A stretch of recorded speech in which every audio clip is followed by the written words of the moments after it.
Mga residente sa usa ka komunidad nga naayo na sa ketong o leprosy ang nakadawat og pamaskong regalo gikan sa mga pribadong grupo o organisasyon sa Zamboanga City.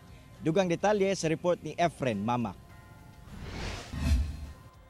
50 ka magbanay gikan sa usa ka Christian village sa barangay Pasubolong, Zamboanga City ang gidalitan og pamaskong regalo gikan sa usa ka non-government organization ug usa ka tunghaan sa Zamboanga City.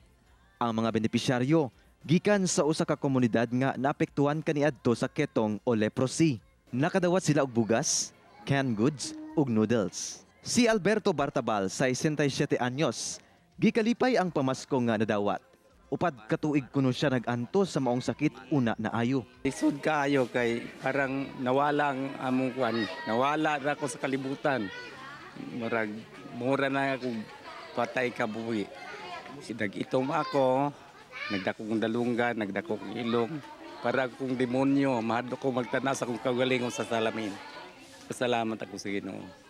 Katong napa ko sakit, adlaw gabi ako gaampo sa Ginoo. Of arad sa sitwasyon, hindi yes sir, kasi curable leprosy. Like other mga enfermedad, siguro akiltan contagious, sila, leprosy is not. Kasi Chenia medicine. Aki na pasubolong na MCS compound, mostly na Christian village is curious sila. Mga nuay pamilya na ward sila takeda. Lakip sa mga regalo nga gidalit mao ang food packs alang sab sa mga 50 ka mga indigent children. Sobrang saya ko po at dahil nakita ko yung mga ngiti nila, then nagulat din sila dahil biglaan lang to.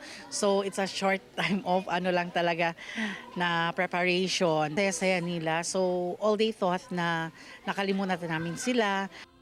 Kauban si Sim Romero sa kamera. Ako si Efren Mamak para sa One Mindanao.